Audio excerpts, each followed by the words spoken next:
Kemudian kita punya ukuran sudut A, sudut C ya. Ini sudut C, ini sudut C. Jadi sudut A sama dengan 180 min ukuran sudut C gitu ya. Hal yang sama untuk B ya, sudut B. 4, sudut B itu suplemen tadi dengan sudut D ya. Nah, ini diketahui.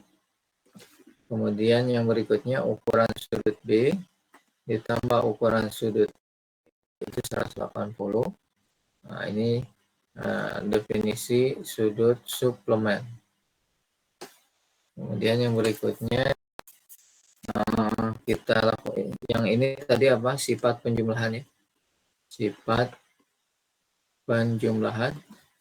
Nah, kita lakukan sifat penjumlahan ke B ya. Ukuran sudut B sama dengan 180 kurangi ukuran sudut D ya. Sifat penjumlahan. Sifat penjumlahan. Nah, di sisi lain kita punya sudut C kongruen dengan sudut D. Nah, ini diketahui juga. Nah, maka ukuran sudut C sama dengan ukuran sudut D ya. Ini sifat atau definisi kongruensi. Definisi kongruensi. Nah, 9 saya substitusi ini 8 ke 3 gitu ya, atau ke 6 boleh ya. Maka saya punya ukuran sudut A sama dengan 180 min ukuran sudut D ya. Ini karena 8 disubstitusi ke berapa? Ketiga ya. Ketiga, sehingga kita dapatkan ini. Kemudian 9 sama 6 substitusi, maka saya punya ukuran sudut A sama dengan ukuran sudut B. Nah, ini substitusi 6 ke 9 gitu. Nah, dari sini maka kita dapatkan sudut A itu kongruen dengan sudut B gitu ya. Nah, ini definisi kongruensi. Nah, seperti itu ya terkait dengan dua sudut yang suplemen terhadap sudut yang kongruen, maka akibatnya dua sudut tersebut pasti kongruen.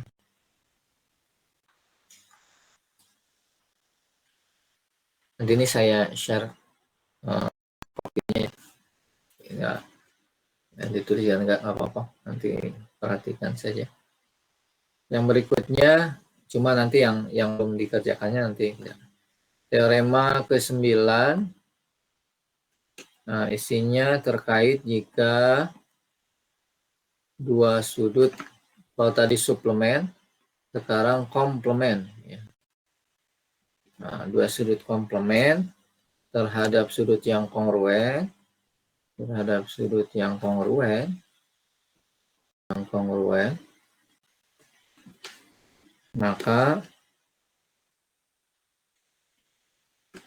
kedua sudut tersebut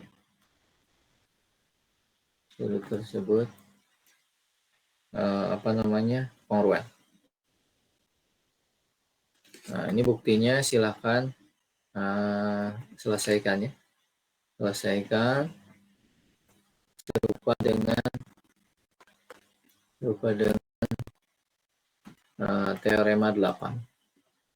Silahkan dilengkapi ya. Silahkan dilengkapi terkait dengan teorema 9.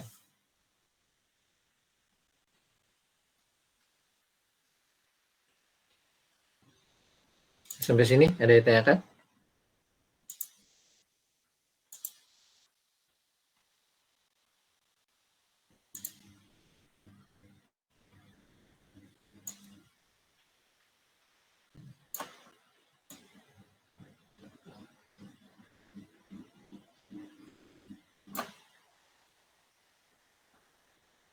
Oke. Selanjutnya Teorema 9 sudah. Kemudian ada catatan kalau ada satu teorema tidak dalam bentuk implikasi gitu ya. Nah, biasanya kan teorema-teorema yang metode langsung itu bentuknya implikasi ya. Jika, maka gitu ya.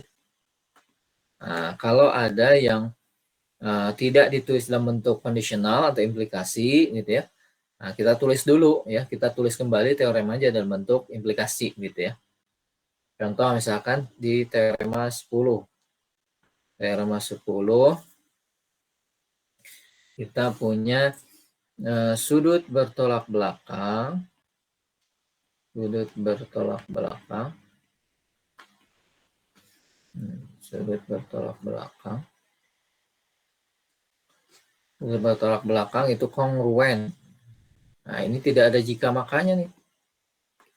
Nah, maka ini kita ubah dulu bentuknya ya dalam bentuk implikasi. Nah, kalau kita ubah berarti kayak apa? Sudut bertolak belakang kongruen, berarti implikasinya kondisionalnya gimana? Kondisionalnya. Nah, kondisionalnya jika dua garis berpotongan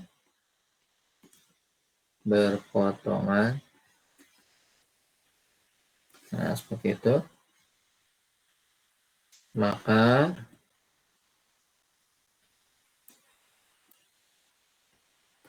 sudut bertolak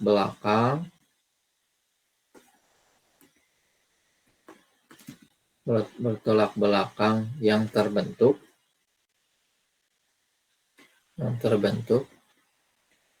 kongruen. Nah, gitu ya. Jadi ada jika makanya bisa kita buat begitu ya. Nah, seperti itu. Jadi kalau ada yang pernyataan teorema yang terkait dengan masalahnya tidak dalam bentuk implikasi, maka bisa kita ubah dalam bentuk implikasi. Jadi misalkan di sini ada dua garis, berarti diketahui misalkan garisnya AB sama CD ya. Karena gitu. Garis melalui AB dan CD, di mana dua-duanya berpotongan tadi. Nah, berpotongan.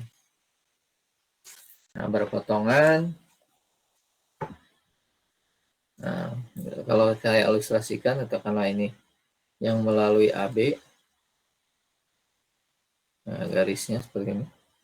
Yang satu lagi nih, ya, yang melalui C sama D gitu ya. Nah ini, berpotongan gitu. Nah, untuk sudut 1, 2, 3, nah gitu ya.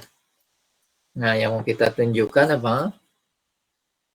Yang akan ditunjukkan itu adalah bahwa sudut 1 kongruen dengan sudut 3 gitu ya. Nah, berpotongan.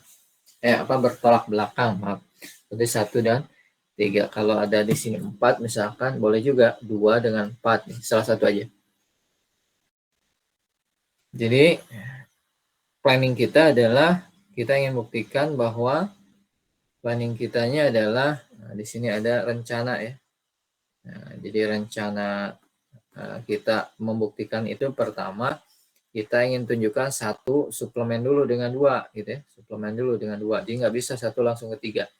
Suplemen dulu dengan dua, kemudian dua, sudut duanya suplemen dengan tiga gitu ya. Suplemen dengan tiga. Atau dibalik ya. Tiga juga suplemen dengan dua. Nah, ini kan mirip dengan teorema yang sebelumnya ya. Dua sudut suplemen terhadap sudut yang sama gitu ya. Nah, maka kata teorema 6 tadi, nah berdasarkan teorema 6 tadi, maka teorema 6 maka sudut 1 kongruen dengan sudut 3 gitu ya. Sudut 1 kongruen dengan sudut 3. Tuh rencananya ya. Nah, kemudian kalau kita buat pembuktiannya sama kayak tadi ya. Ada pernyataan gitu ya. Ada pernyataan, kemudian ada alasan di situ. Nah, ada alasan. Yang pertama tadi apa? AB berpotongan ya, berpotongan dengan CD, dengan garis CD, berpotongan dengan CD. Nah, ini diketahui tadi ya. Kemudian tadi sudut 1 dan 2 pasangan segaris gitu ya.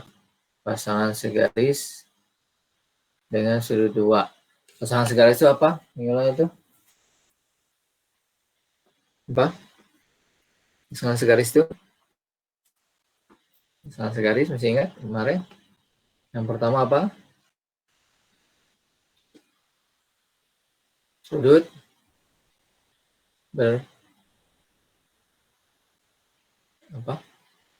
sudut berdekatan,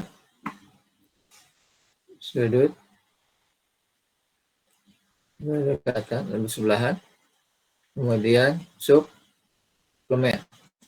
Nah, jadi dua hal ini yang terjadi pasangan segaris tadi. Nah, ini di definisi potongan segaris ya. Definisi potongan segaris dari 1.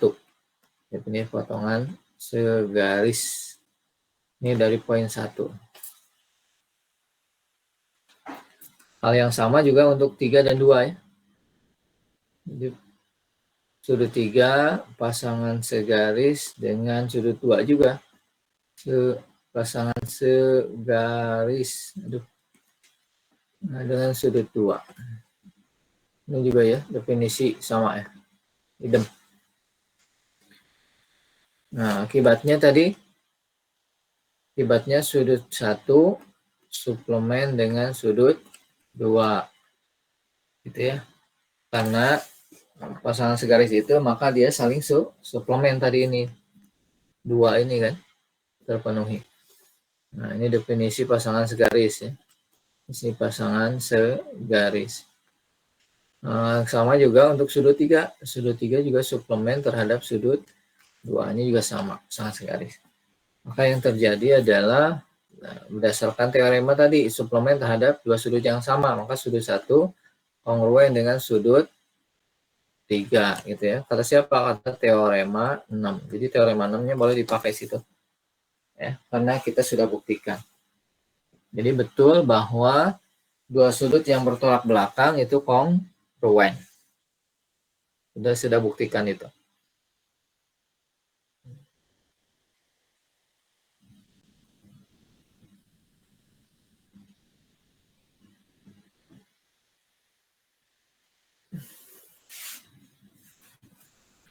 Yang berikutnya kita lihat untuk kasus untuk garis yang berpotongannya spesifik yang khusus, ya, yang tegak lurus gitu ya. Jadi kita lihat teorema-teoremanya. Teorema ke-11. Nah, kita punya sini jika satu sudut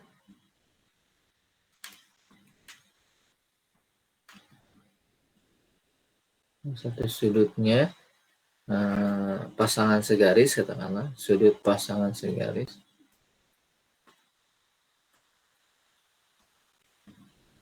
Jadi ada dua sudut pasangan segaris, setelah satu sudutnya merupakan sudut siku-siku ya. Merupakan sudut siku-siku. Sudut siku-siku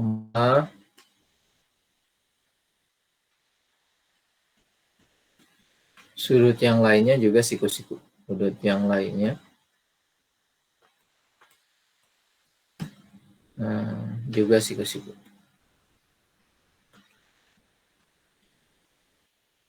Nah, seperti itu. Nah, yang lainnya juga siku-siku ya. Jadi kita punya di sini ada dua sudut yang pasangan segaris gitu ya. Jadi misalkan sudut 1 ini pasangan segaris dengan sudut 2 gitu ya. Kemudian sudut 1-nya itu siku-siku. siku-siku. Nah, akan kita tunjukkan bahwa sudut 2 juga siku-siku. Nah, gitu ya. Nah, masih ingat pasangan segaris.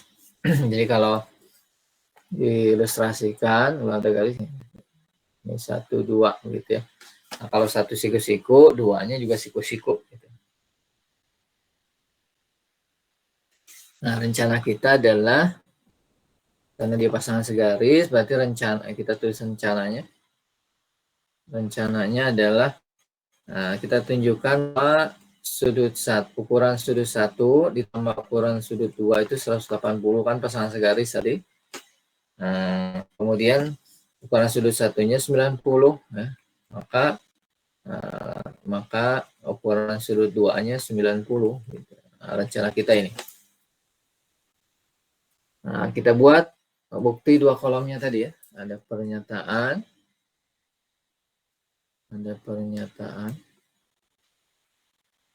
ada alasan di situ. Yang pertama tadi kita punya sudut 1 pasangan segaris. Nah, pasangan segaris dengan sudut 2. Nah, ini diketahui ya. Kemudian yang kedua, dari definisi segaris ini maka sudut 1 suplemen nih. Suplemen yang kedua ini dari definisi pasangan segaris, sudut pasangan segaris. Nah, gitu ya. Nah, kita dapatkan berarti definisi suplemen ukuran sudut 1 tambah ukuran sudut 2 sama dengan 180. Ini dari definisi suplemen. Yang keempat baru masuk ke yang diketahui tadi ya, ukuran sudut satunya sama dengan 90 diketahui ini ya.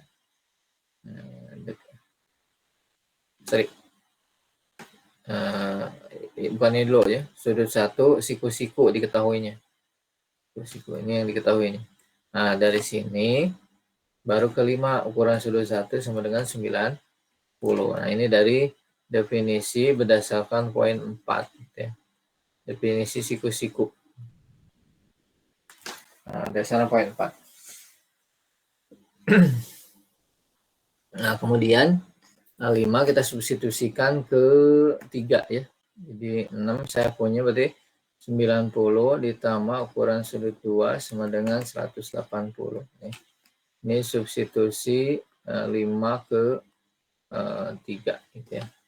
Ini dapat ukuran sudut 2 90. Nah, ini sifat penjumlahan. Sebentar ya. Sebentar.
Oke, lanjut ya.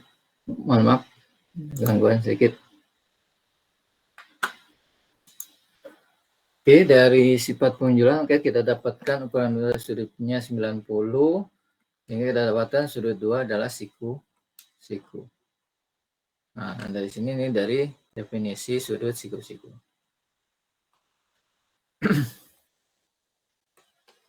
Dari poin 7 ya. Oke, itu ada ditanyakan? Sampai situ. Kemudian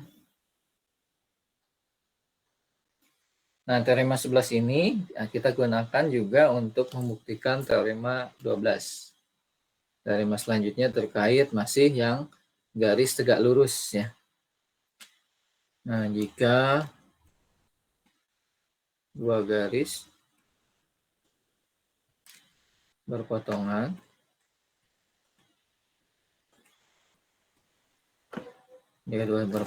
membentuk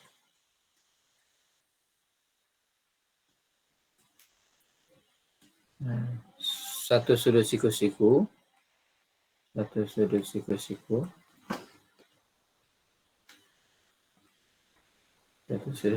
maka keempat sudut yang terbentuk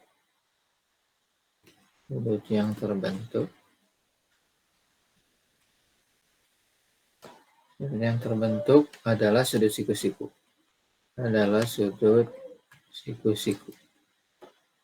Itu baca ya tulisan saya. Jadi kalau ada dua garis berpotongan, ilustrasinya kalau ada dua garis berpotongan gitu ya, dua garis, katakanlah ini L, yang ini M, nah berpotongan, kemudian membentuk satu sudut siku-siku gitu ya. Kalau ada 1, 2, 3, 4 ya. Nah ini membentuk satu sudut siku-siku katanya. Maka katanya keempat sudutnya pasti siku-siku gitu ya. Jadi 2, 3, 4 juga siku.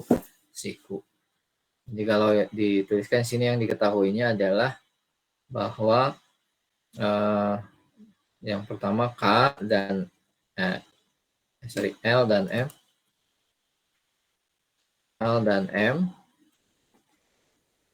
M-nya berpotongan ya. Berpotongan. Kemudian sudut 1, 2, 3, 4 ini terbentuk ya. Atau berpotongan membentuk sudut gitu ya. Membentuk sudut 1, 2, 3, 4 gitu ya. Kemudian sudut satunya siku-siku.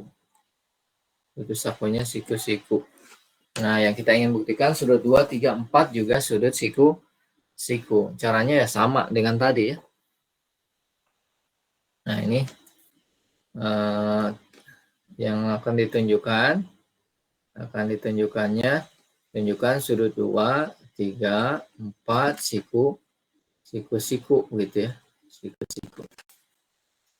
Jadi hal yang sama dilakukan dengan proses yang ini ya.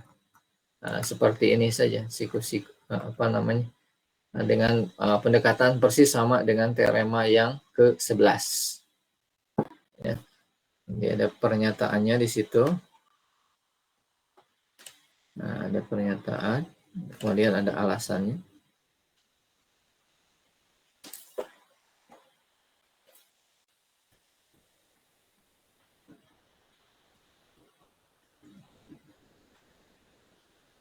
Sama yang tadi ya.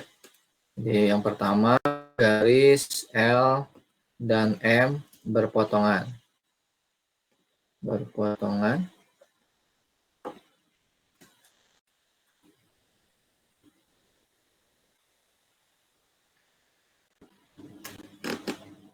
Kemudian membentuk sudut.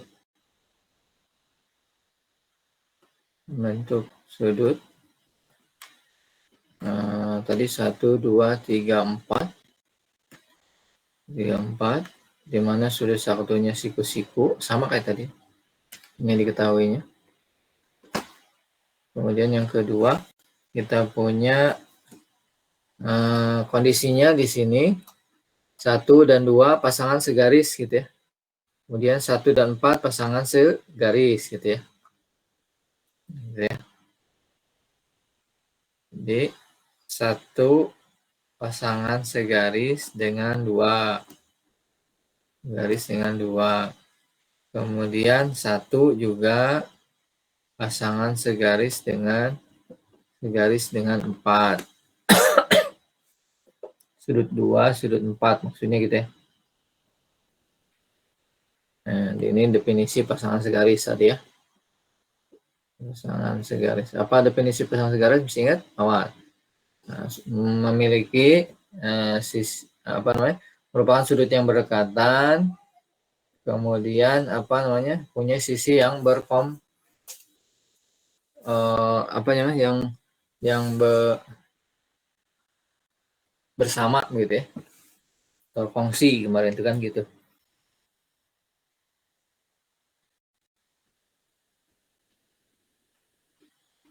Kemudian dari sini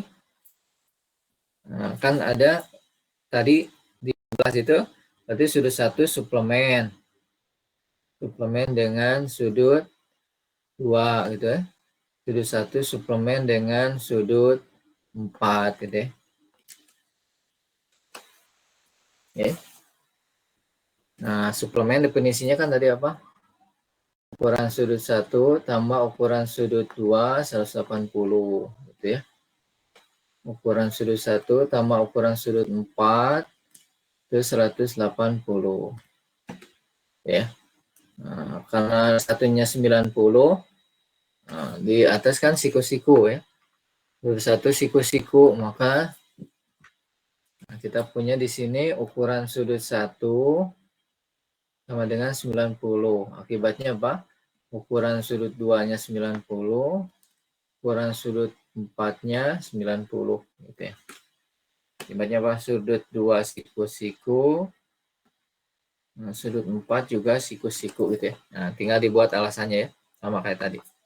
Untuk 2, 3, 2 dan 3 segaris gitu ya. Untuk 3 sama. Untuk 3 berarti 2 dan 3 segaris. 2 dan 3 segaris, maka 2 suplemen dengan 3. Karena 2-nya siku-siku, maka 3-nya siku gitu ya. Caranya persis sama. Nah, ini silakan dilengkapi ya buktinya. Silakan dilengkapi.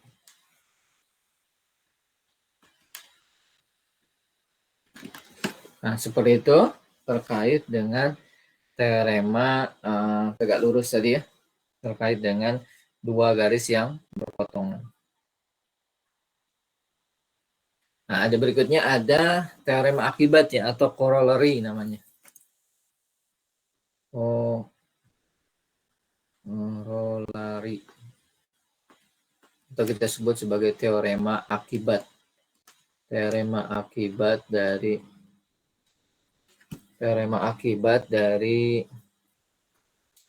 apa namanya? Teorema sebelumnya gitu ya. Jadi teorema yang langsung diakibatkan oleh teorema atau teorema sebelumnya. Nah, kita nomori di sini katakanlah teorema yang keempat. Tadi berapa? Ke-12 berarti 13 gitu ya. Nah, apa teoremanya? Garis tegak lurus. Garis tegak lurus. Garis tegak lurus membentuk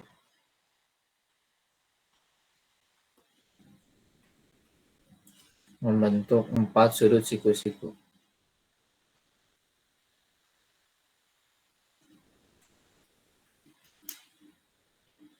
Empat sudut siku-siku.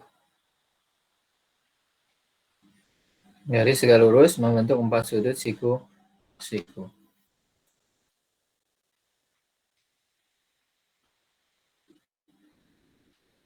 Ini kan pernyataan ini kan persis sama tadi. Garis lurus membentuk empat sudut siku. Kan kondisinya persis sama akibat dari tadi ya. Nah, ini tegak lurus gitu ya. Ini garis K, ini garis L. Nah, garis K tegak lurus dengan L berarti terbentuk 1, 2, 3, 4 ya. Pembuktiannya persis sama dengan teorema mengakibatkan ini gitu. Makanya teorema disebut teorema akibat. Pembuktiannya persis sama gitu. Nah, akibatnya persis sama. Jadi dua garis berpotongan tegak lurus gitu ya. Bentuk sudut siku-siku, satu siku-siku, satu suplemen dengan dua, dan berikutnya persis sama kayak tadi. Nah, ini silakan dilengkapi ya. Silakan dilengkapi.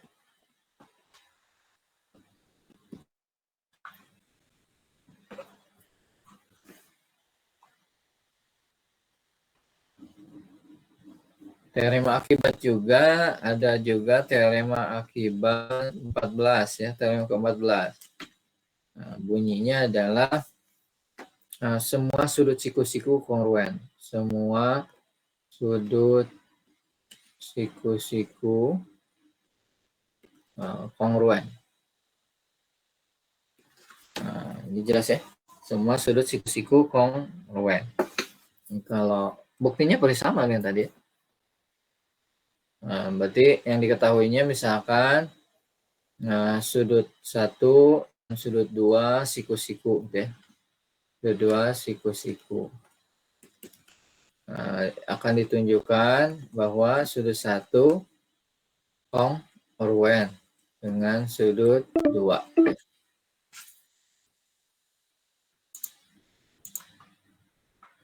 Bentar lagi ada, ini kita pindah ke sesi yang kedua ya. Bentar lagi akan terputus. Jadi nanti langsung di sesi yang kedua. Linknya sudah diberikan ya. Oke. Pembuktiannya sama dengan tadi. Kita mulai dari yang diketahuinya tadi. Sudut 1 dan sudut 2 siku-siku. Ya, artinya bahwa ukuran sudut 1 90 dan ukuran sudut 2 90. Dari apa definisi? Sudut siku-siku. Sudut siku-siku. Nah, siku-siku. Nah, maka dari sini kita dapatkan ukuran sudut 1 sama dengan ukuran sudut 2 ya. Nah, berarti sudut 1 kongruen dengan sudut 2 ya. Nah, ini definisi kongruensi. Definisi kongruensi. Nah, dari situ kita dapatkan bahwa semua sudut siku-siku itu kongruen gitu ya. Apa hal yang susah. Yang berikutnya yang ke-15. Teorema ke-15. Kita punya jika sudut kongruen, jika dua sudut kongruen,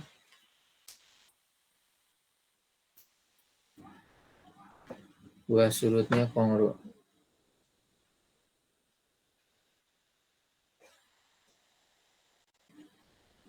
Jika sudut kongruen berbatasan,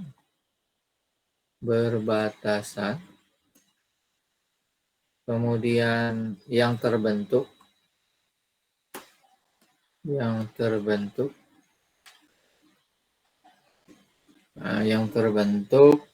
oleh dua garis,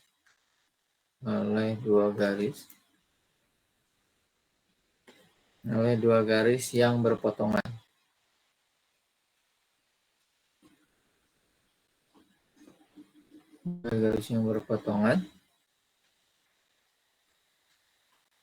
Maka garis tersebut tegak lurus.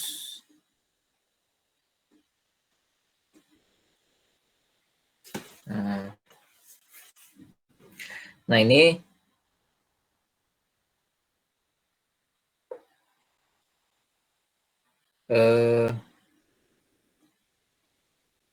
ada dua garis yang berpotongan gitu ya. Kemudian perpotongannya membentuk dua sudut yang berbatasan gitu ya. Kemudian berbatasannya kongruen gitu ya.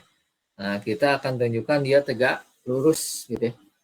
Jadi kalau ada dua garis berpotongan, katakanlah ini K, ini L gitu berpotongan, untuk sudut 1 dan sudut 2 gitu ya. Di mana sudut 1 berbatasan dengan sudut 2,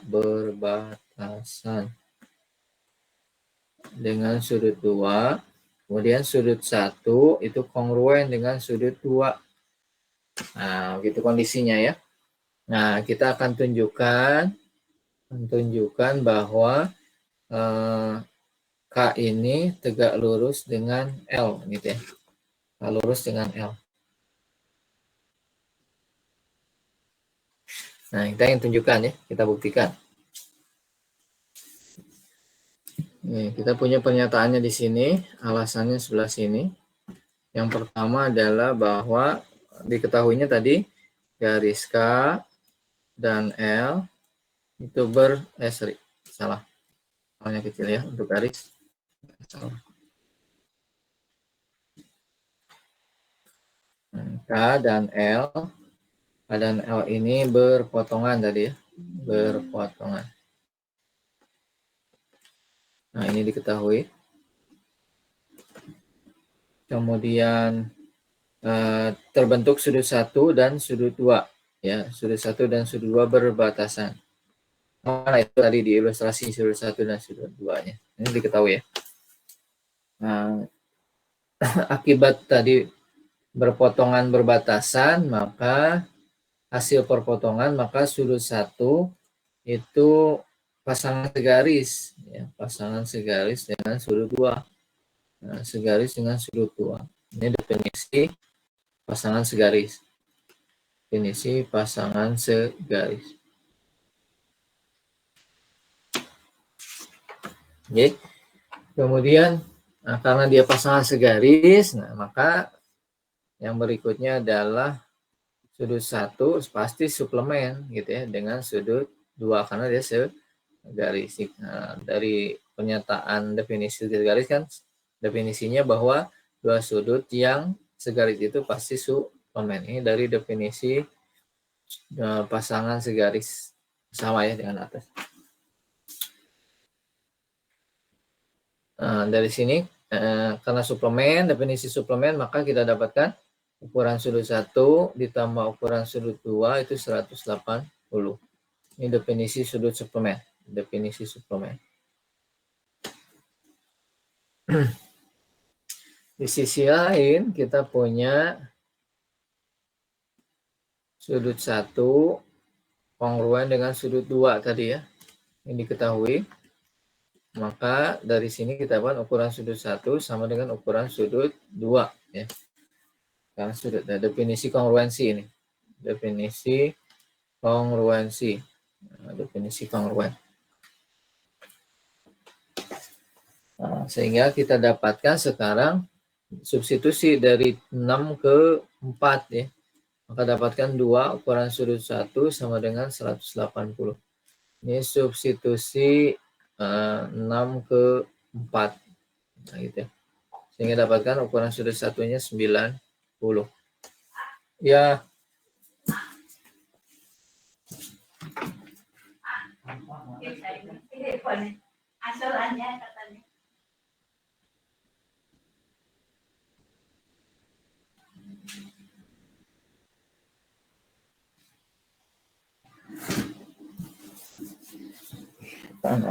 Ya, lanjut. Nah, ukuran satunya 90, maka dari definisi sudut siku-siku kita dapatkan bahwa sudut satunya pasti siku-siku. Ini dari definisi sudut siku-siku. Sudut siku-siku. Oke. Karena dia sudut siku-siku, maka berikutnya maka K tegak lurus dengan L gitu ya. K tegak lurus. Definisi garis tegak lurus untuk sudut siku-siku ya. Definisi garis tegak lurus.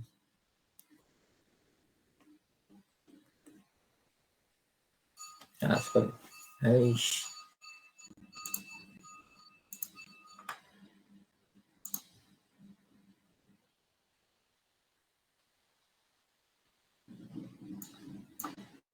Oke.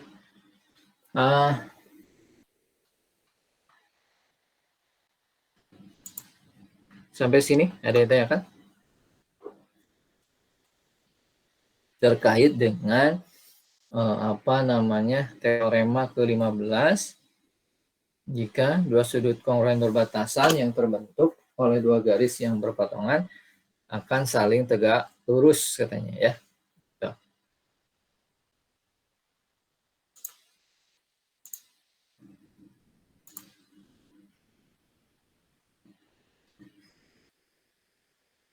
Ada yang tanyakan sampai sini?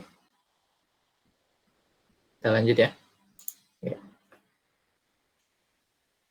Yang berikutnya ada teorema yang ke-16.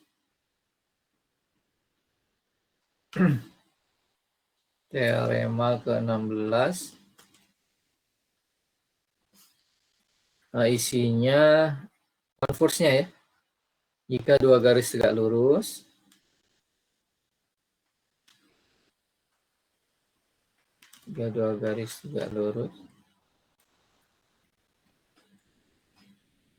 nah itu, maka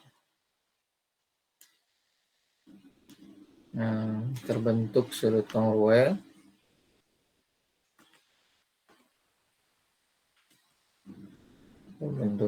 kongruen